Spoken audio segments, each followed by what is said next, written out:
सभी अपने अपने विचार रख रहे हैं। तो जब से देश में प्रधानमंत्री के रूप में माननीय मोदी जी ने काम करना शुरू किया, तब से लगातार पहाड़ को आना भी और पहाड़ से यहाँ आना भी दोनों ही आसान हो गया है। उसका आप देख सकते हैं कि जिस प्रकार से सड़कों का निर्माण हुआ है, पहले देहरादून से दिल्ली आने में 7 घंटे, 8 घंटे, कभी 9 घंटे लगते थे। आज हम बहुत आसानी से अधिकतम 4 घंटे में यहाँ से पहुँच रहे हैं।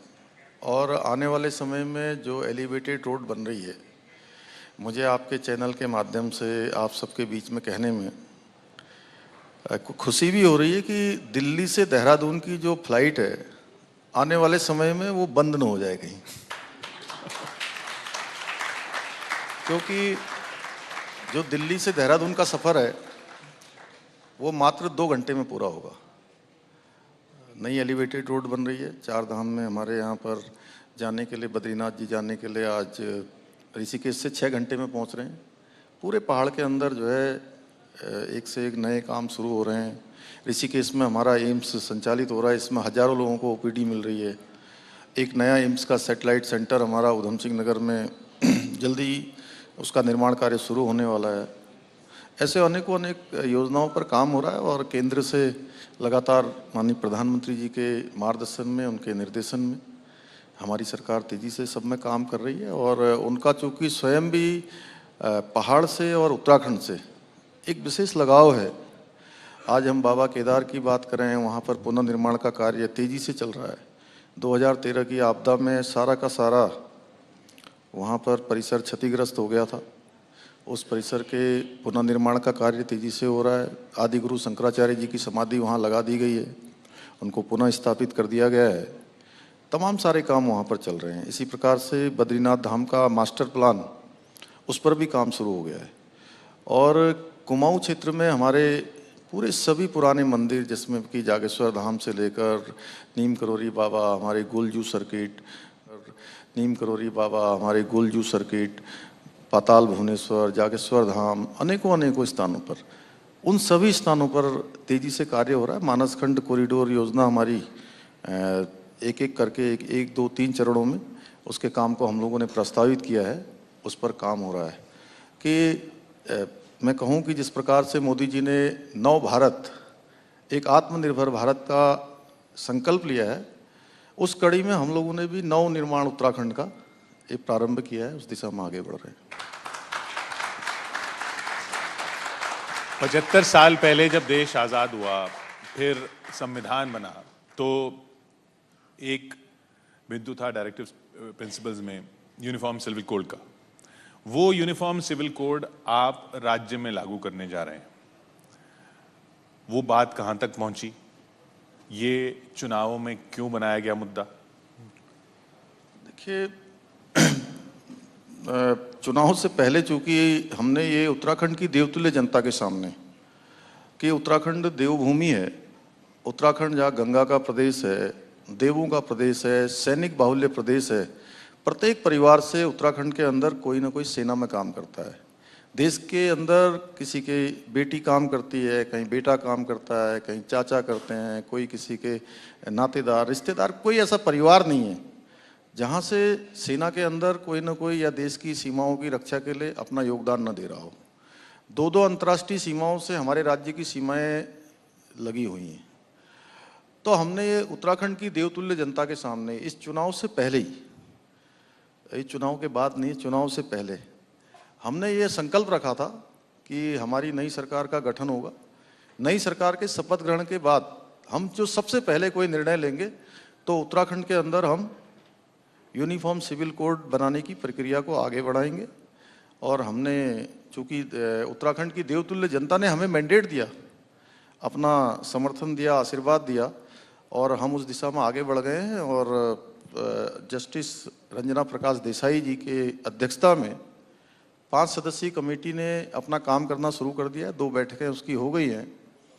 सभी हितधारक जितने भी उससे जुड़े हुए हैं, उन सभी से वो कमेटी बात करेगी, जनसंवाद भी करेगी, और जनसंवाद के आधार पर जो कमेटी एक ड्राफ्ट बनाएगी और उसी ड्राफ्ट के आगे लेकर सरकार उसको लागू करेगी। हम इस दिशा में तेज़ी से जो हमारा तय समय सीमा है उसमें यूनिफॉर्म सिविल कोड उत्तराखंड के अंदर लागू करेंगे। उसके पीछे हेतु है कि उत्तराखंड जहाँ धर्म, संस्कृति और अध्यात्म इन सब का केंद्र है, उत्तराखंड के अंदर कानून व्यवस्था भी अच्छी होनी चाहिए और सभी के लिए एक समान कानून होना चाहिए। 20% ऐसे मामले जो आज न्यायालयों में चल रहे हैं वो सब स्वतः ही समाप्त हो जाएंगे इसके लागू होते ही। इसलिए ये हमारा संकल्प है, हम इसको लागू करेंगे। विरोधी कह रहे हैं कि आप मुस्लिम समुदाय को टारगेट कर रहे हैं यूनिफॉर्म सिविल कोड लाने की बात करके। देखिए, ये वो लोग कह रहे हैं जिन्होंने देश के अंदर हमेशा तुष्टीकरण किया, और हम तो मोदी जी के नेतृत्व में, उनके मार्गदर्शन में सबका साथ, सबका विकास, सबका प्रयास और इसके आधार पर हम काम कर रहे हैं और हमने कभी भी इस प्रकार की बात नहीं की है। हाँ, ये जरूर है कि जहाँ भी अवैध निर्माण है, अवैध गतिविधियाँ हैं जो उत्तराखंड के हित में नहीं है, उससे हम किसी भी प्रकार का समझौता नहीं करने वाले हैं, न किसी के दबाव में आने वाले हैं। ये जब चुनाव हुए और इतिहास बना, आपकी सरकार फिर से आई, इतिहास इसलिए क्योंकि पहले वहां पे आती नहीं थी, लेकिन वो इतिहास फिर भी दोहराया गया कि मुख्यमंत्री अपनी सीट हार गए। वो अभी तक चुभता है आपको? नहीं, देखिए, मैं चूंकि मेरी शुरुआती, जब मैं सबसे पहले विधानसभा का सदस्य बना तो वही खटीमा से बना, और खटीमा से ये जो मेरा रिश्ता है ये कोई हार जीत का रिश्ता नहीं है। उन्होंने जो भी जनादेश दिया मैंने उसको सिरोधार्य किया, उन्होंने मेरी शुरुआत करवाई, मैं उनका धन्यवाद करना चाहता हूँ। और माननीय प्रधानमंत्री जी का, हमारी पार्टी के राष्ट्रीय अध्यक्ष जी का, गृह मंत्री जी का, हमारे केंद्रीय नेतृत्व का, मैं उनका सबका धन्यवाद करता हूँ कि उन्होंने मेरे जैसे एक सामान्य सैनिक परिवार में पैदा हुए नवयुवक को इतनी बड़ी जिम्मेदारी दी, दायित्व दिया, काम करने का अवसर प्रदान किया। और उसके बाद मेरे चंपावत विधानसभा क्षेत्र, जहाँ से मैंने उपचुनाव में मैं खड़ा हुआ था, उस चंपावत क्षेत्र की महान जनता का भी मैं आपके इस चैनल के माध्यम से मैं उनका भी धन्यवाद करता हूं कि उन्होंने हिंदुस्तान के अंदर का अभी तक का 94% का रिकॉर्ड भी उन्होंने वहां से बनाकर भेजा मुझे। तो अब अगर कोई फैसला आएगा एक मुख्यमंत्री होने के नाते, कोई बजट एलोकेशन का या कोई भी काम करने का कि भाई ये चंपावत में किया जाए या खटीमा में किया जाए, तो आप क्या करेंगे, कैसे लेंगे वो फैसला? नहीं, ऐसा कुछ नहीं है। देखिए, पूरे उत्तराखंड का बराबर तरीके से सभी क्षेत्रों का विकास होना चाहिए और हम लोगों ने जो अपने लक्ष्य में रखा है कि 2025 में जब हमारा राज्य 25 साल का होगा तो उस समय हम हर क्षेत्र में आगे हों, हर दृष्टि से आगे हों, एक आदर्श स्थिति में हो। तो उसके लिए कोई एक विधानसभा क्षेत्र में काम करने से नहीं होगा, वो सभी विधानसभा क्षेत्रों में समान रूप से काम करना होगा। एक बड़ी चुनौती जो देश के सामने है और खासकर पहाड़ी राज्यों के सामने है, वो है पर्यावरण की, क्लाइमेट चेंज की। बार बार हम देख रहे हैं लैंडस्लाइड, कंक्रीट के जंगल बन रहे हैं अब पहाड़ों में भी। तो विकास और इसको बैलेंस करना, पर्यावरण को, ये इस चुनौती से उत्तराखंड कैसे निपटेगा? देखिए, ये चुनौती केवल उत्तराखंड के अंदर नहीं है, आज ये पूरे देश के अंदर ये चुनौती हो गई है। और इसके पीछे जनसंख्या विस्फोट बहुत तेज़ी से जो हो रहा है वो बहुत बड़ा कारण है। इस पर हमको इस तरफ भी ध्यान देना होगा और तभी हमारा ये पर्यावरण संरक्षण ठीक प्रकार से हो पाएगा। और उत्तराखंड के अंदर हमने जितने भी विकास के कामों को शुरू किया है या विकास के काम आगे प्रस्तावित किए हैं, वो सारे के सारे, जहाँ पर एक तरफ हम इकोनॉमी की बात करते हैं, इकोनॉमी बढ़नी चाहिए, ये बिल्कुल मेरा भी दृढ़ मत है कि इकोनॉमी बढ़नी चाहिए, लेकिन उसके साथ साथ इकोलॉजी में भी सामंजस्य होना चाहिए। इकोलॉजी और इकोनॉमी दोनों में संतुलन होना चाहिए, तभी ठीक प्रकार से जो हमारा पर्यावरण संरक्षण है वो ठीक प्रकार से हो पाएगा। आपने जनसंख्या विस्फोट की बात की, उसके लिए कई आवाजें उठ रही हैं, कानून लाया जाए। क्या उत्तराखंड राज्य के स्तर पर कुछ ऐसी आप विचार कर रहे हैं या ऐसा कुछ बातचीत है? नहीं, देखिए, हमने ये तय किया है कि उत्तराखंड राज्य के विकास के लिए, उत्तराखंड के हित में जो भी जरूरी कानून होंगे, जो भी जरूरी हम बदलाव कर सकते होंगे, हम उन सब पर काम करेंगे कि जिससे कि देवभूमि का संरक्षण हो, देवभूमि का संवर्धन हो। अब ये राज्य जो ये कहते हैं ना डबल इंजन की सरकार, उत्तराखंड को इस डबल इंजन से क्या मिलता है? नहीं, उत्तराखंड को देखिए, केंद्र में आज मोदी जी के नेतृत्व में ऐसी सरकार है जो ये जानती है कि उत्तराखंड की प्राथमिकताएं क्या है, उत्तराखंड की ज़रूरतें क्या है, और जो हमारी आवश्यकताएं, हमारी ज़रूरत है, उन पर केंद्र की सरकार काम करती है और इसीलिए तेज़ी से काम होता है। पिछले 5 सालों में, 6 सालों में अगर हम देखें तो उत्तराखंड के अंदर 1.5 लाख करोड़ से भी ज़्यादा की योजनाएं स्वीकृत हुई हैं। ये तभी संभव हुआ है जब डबल इंजन की सरकार है। ये तभी संभव हुआ है जो ऋषिकेश कर्णप्रयाग रेल लाइन है 125 किलोमीटर की, उस पर तेज़ी से काम हो रहा है। 2024-2025 तक उस योजना को पूरा होना है। ये तभी संभव हुआ है जब डबल इंजन है। उत्तराखंड के अंदर एक एम्स ऋषिकेश में चल रहा है और दूसरा एम्स का सैटेलाइट सेंटर भी हमारे उत्तराखंड में खुल रहा है, उसका भी शिलान्यास हो गया है।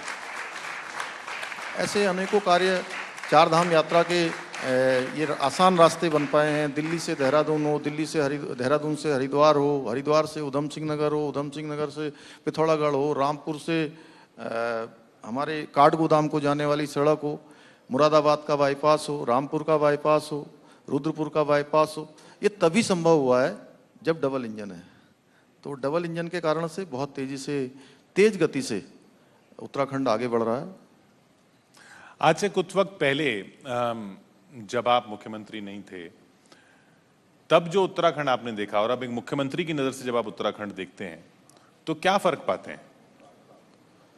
नहीं देखिए, तब भी मैं चूंकि प्रदेश के अंदर सभी जगह जाता रहा हूँ, पहले से देखता रहा हूँ, और मैं ये कहूँगा कि 2014 के बाद जहाँ पूरे देश के अंदर एक नया कल्चर आया है, नई कार्य संस्कृति आई है, और उसका असर है कि उत्तराखंड के अंदर भी वो चीज़ दिखाई दे रही है।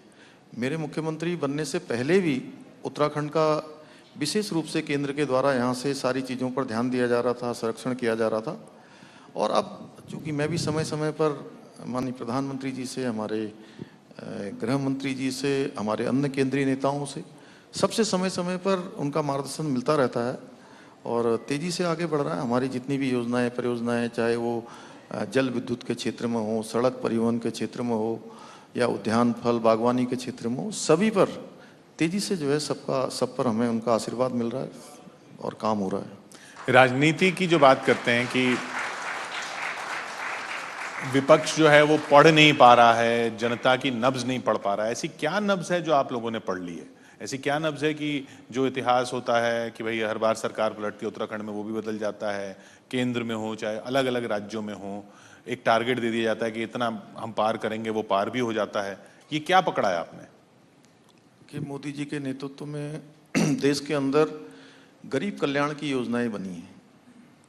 अभी कोरोना महामारी में जब पूरी दुनिया ये कह रही थी कि भारत के अंदर जब कोरोना महामारी आएगी तो क्या हाल होगा, चिंतित थे, WHO भी चिंतित था, अन्य संस्थान भी चिंतित थे, जब बड़े बड़े विकसित देशों का बुरा हाल हो रहा था।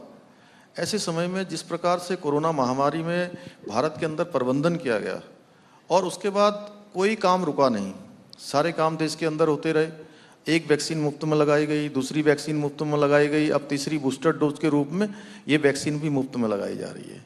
इसके अलावा देश के अंदर 80 करोड़ लोगों को, उत्तराखंड के अंदर भी 60 लाख लोगों को सीधे सीधे 2 साल से भी अधिक समय हो गया, मार्च 2020 से लेकर अभी तक लगातार उनको प्रति यूनिट के हिसाब से 5 किलो राशन और अन्य सामान देने का काम तब से वो योजना के रूप में चलाया गया, अभी भी चल रहा है।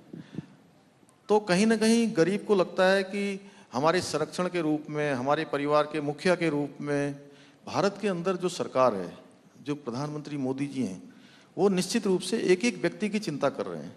और जो भी योजनाएं बनी है पहले कुछ लोगों को ध्यान में रखकर बनती थी, आज जो योजनाएं बन रही हैं वो केवल गरीब कल्याण के लिए बन रही है। ये फर्क है पहले और अब। तो ये विपक्ष का जो आरोप रहता है कि आप तो सिर्फ ईडी और सीबीआई का जोर दिखा के ही सत्ता पाते हैं बार बार। नहीं देखिए, जब अगर हम पाक साफ हैं तो हमको ईडी है, सीबीआई है, या जितनी भी एजेंसियां हैं उनसे कोई घबराने की जरूरत नहीं होनी चाहिए। अगर किसी ने कोई गलत काम नहीं किया है तो मैं समझता हूं कि मोदी जी के शासनकाल में किसी को घबराने की आवश्यकता नहीं है। अगर किसी ने गलत काम किया होगा तो कानून उस पर काम करेगा। गैरसैंण की अगर बात करें, वो हर चुनावों में ये सवाल उठता है और फिर चुनावों के बाद वो फिर रेंगता रहता है, ये अभी भी रेंगेगा? नहीं, आपको थोड़ा किशोर भाई शायद गलत किसी ने बता दिया है। हमारी सरकार ने गैरसैंण को ग्रीष्मकालीन राजधानी घोषित किए है और ग्रीष्मकालीन राजधानी के रूप में वहाँ पर लगातार काम हो रहा है। और अभी भी इस बजट में भी हमने गैरसैंण के लिए जो है अलग से धन आवंटन की व्यवस्था की है। और गैरसैंण हमारी सबकी संभावनाओं का, हमारी भावनाओं का केंद्र बिंदु है। तो निश्चित रूप से जो एक मैं कहूँ कि क्रम से और स्टेप बाय स्टेप गैरसैंण का विकास सुनिश्चित होगा, उसके लिए हम संकल्पबद्ध हैं। ये हमारे लिए गैरसैंण केवल राजनीति का एक माध्यम नहीं है, दूसरे लोगों ने उसको राजनीति का माध्यम बनाया है। हमारी सरकार ने बड़ी हिम्मत करते हुए उसको ग्रीष्मकालीन राजधानी घोषित किया है। जब आप वैक्सीन की मुफ्त की बात कर रहे थे तो याद आ रही थी प्रधानमंत्री की मुफ्त वाली बात की, वो आपके चुनाव में भी चला था कि बिजली मुफ्त और ये वो सब दिया जाएगा। वो वादे जो हैं वो क्या अब जनता को नहीं लुभाने वाले? देखिए, हमने कोई भी ऐसे वायदे नहीं किए और हमने जो भी संकल्प लिया उन सभी संकल्पों को हम पूरा जो कर रहे हैं। विरोधियों ने किए थे। हाँ, मैंने तब भी आपके चैनल में मैं एक कार्यक्रम में बोल रहा था, मैंने तब ये कहा था, अगर आपको याद हो तो मैंने तब ये कहा था कि उत्तराखंड हमारा बहुत ही जो है पर्यटकों के लिए भी अच्छा प्रदेश है, पर्यटक भी आते हैं और ये केवल और केवल चुनाव का काम है, चुनाव की घोषणा है, चुनाव की बात है। आप देखिएगा जैसे ये चुनाव में आए हैं, चुनाव के बाद ये वैसे ही वापस चले जाएंगे और आज पूरा सफाया उत्तराखंड के अंदर हो गया है। पूरी की पूरी पार्टी सब आ गई है इधर ही, क्योंकि उन्होंने कहा कि उत्तराखंड में इस प्रकार की फ्री की रेवड़ियाँ बांटने वाले लोग बिल्कुल उत्तराखंड के लोग पसंद नहीं करते हैं। उत्तराखंड के लोग राष्ट्रवादी हैं, राष्ट्रभक्त हैं और देश के साथ चलने वाले लोग हैं। इसलिए चुनाव का नतीजा है, जो लोग बड़े बड़े राजनीतिक विश्लेषक बहुत अलग अलग प्रकार की बातें कर रहे थे, सारे सर्वे, सारे चैनल, सारे राजनीतिक मैं कहूँ उनको क्या विद्वान, उन राजनीतिक विद्वानों के सारे विश्लेषण खत्म हो गए। क्योंकि हर बार चुनाव में ये होता था उत्तराखंड में कि एक बार चुनाव हुआ, इस पार्टी की सरकार बन गई, फिर दूसरी बार चुनाव हुआ, दूसरी पार्टी की सरकार बन गई, फिर तीसरा चुनाव हुआ, फिर दूसरी पार्टी की सरकार बन गई, फिर चौथा हुआ तो फिर पहली पार्टी की सरकार बन गई। तो इस बार लोगों ने यही आकलन किया हुआ था कि इस बार फिर से सरकार दूसरी बन जाएगी। लेकिन उत्तराखंड की देवतुल्य जनता का और हमारे प्रधानमंत्री मोदी जी का नेतृत्व और उनके काम, उन पर विजन पर उत्तराखंड की जनता ने एक नया इतिहास बनाने का काम किया और कठिन परिस्थितियों में भारतीय जनता पार्टी को जिताया। और जिन्होंने झूठी घोषणाएं और रेवड़ियां बांटने के लिए जो है लोगों के सामने अपने संकल्प और अपने घोषणाएं रखी थी, उनको झूठा करार दिया, इसीलिए उन्होंने प्रचंड बहुमत दिया है। ये इस बात का प्रमाण है।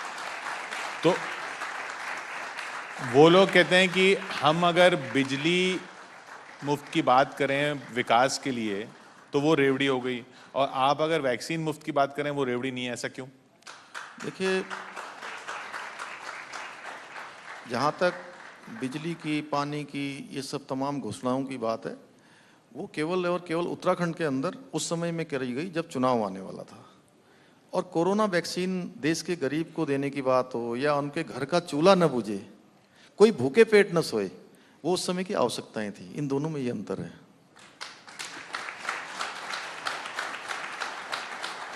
आपने सेना की बात की, बहुत बड़ा वर्ग है उत्तराखंड की जनता का जो सेना के साथ जुड़ा हुआ है।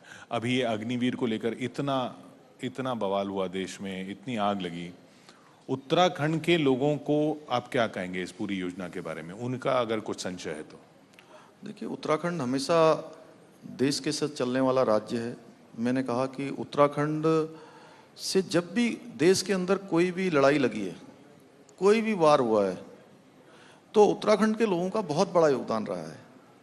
कारगिल का युद्ध जो अटल बिहारी वाजपेयी जी के प्रधानमंत्री रहते हुए जो युद्ध चला था, उस युद्ध में भी 75 उत्तराखंड के रणबांकुरों ने अपना बलिदान दिया था, अपनी शहादत दी थी। और अभी जब माननीय प्रधानमंत्री मोदी जी ने, हमारे रक्षा मंत्री जी ने, हमारी सेना ने अग्निवीर योजना को लॉन्च किया, तो कुछ ऐसे लोग जो केवल राजनीति करते थे, हर विषय पर केवल विरोध के लिए विरोध करते थे, उन्होंने उत्तराखंड के अंदर भी कोशिश की। लेकिन उत्तराखंड की देवतुल्य जनता ने, वहाँ के सैनिकों ने, वहाँ के पूर्व सैनिकों ने, नौजवानों ने उनको मुंहतोड़ जवाब दिया और उत्तराखंड के अंदर सब लोगों ने अग्निवीर योजना का स्वागत किया है। और हमारे यहाँ पर जल्दी ही अभी इसी अगस्त माह से भर्ती की प्रक्रिया प्रारंभ हो रही है। कोटद्वार में, पिथौरागढ़ में भर्ती मेले लगने वाले हैं, जिसमें उत्तराखंड के हजारों लोग भाग लेंगे और हजारों लोगों को सेवा का अवसर मिलेगा। तो इसलिए अग्निवीर योजना का हम स्वागत करते हैं।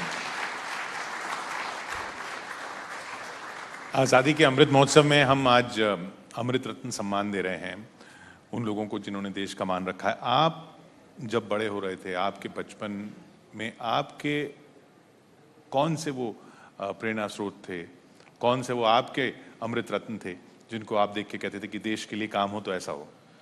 नहीं, देखिए, देश की आज़ादी में बहुत सारे नाम ऐसे हैं जिनको हम बचपन से जानते हैं, उनका स्मरण करते हैं, चाहे नेताजी सुभाष चंद्र बोस हों, चंद्रशेखर आज़ाद हों, बिस्मिल हों, लाला लाजपत राय हों, ऐसे अनेकों अनेकों वीर क्रांतिकारियों का तो हम स्मरण करते ही हैं, लेकिन इसके साथ साथ ऐसे बहुत सारे नाम हैं जो सामने नहीं आ पाए। उन सब को भी आज स्मरण के लिए और नई पीढ़ी के स्मरण में रखने के लिए प्रधानमंत्री जी ने जो आज़ादी का अमृत महोत्सव मनाया है, इस अमृत महोत्सव में उन सब का भी हम स्मरण कर रहे हैं। और हम तो बचपन से, चूँकि ये प्रभात फेरियाँ और ये सब जो कार्यक्रम हमारे होते थे, हम सब लोग बड़े उत्साहित होते थे कि प्रभात फेरी में जाएंगे, 15 अगस्त मनाएंगे, 26 जनवरी मनाएंगे। तो आज उस कालखंड की पुनः याद आ रही है। मैं प्रधानमंत्री जी का अभिनंदन और उनका धन्यवाद करना चाहता हूँ कि उन्होंने नौजवान पीढ़ी के लिए ये सारे उनके स्मरण में रहें। इस प्रकार का आज़ादी का अमृत महोत्सव मनाने का, हर घर तिरंगा अभियान, प्रभात फेरी और दूरस्थ के क्षेत्रों में तिरंगा फहराने का जो कार्यक्रम लिया है। तो चलिए अमृत रत्न में आगे बढ़ते हैं। बिल्कुल, हम अनुरोध करेंगे कि आप मंच पर बने रहिए क्योंकि अब वक्त हो गया है अगले अमृत रत्न सम्मान का। और इसके लिए न्यूज़ 18 इंडिया के मैनेजिंग एडिटर किशोर अजवानी से हम अनुरोध करेंगे कि वो अगले अमृत सम्मान का ऐलान करें।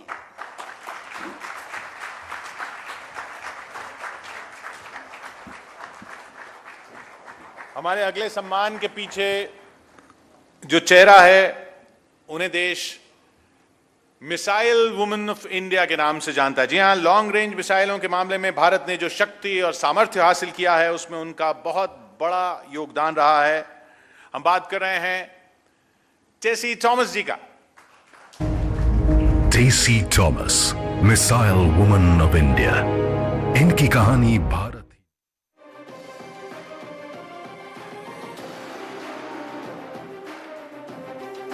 आपको लगातार हम दिखा रखे थे, जहां पर पुष्कर सिंह धामी ने क्या कुछ कहा वो भी आपने सुना।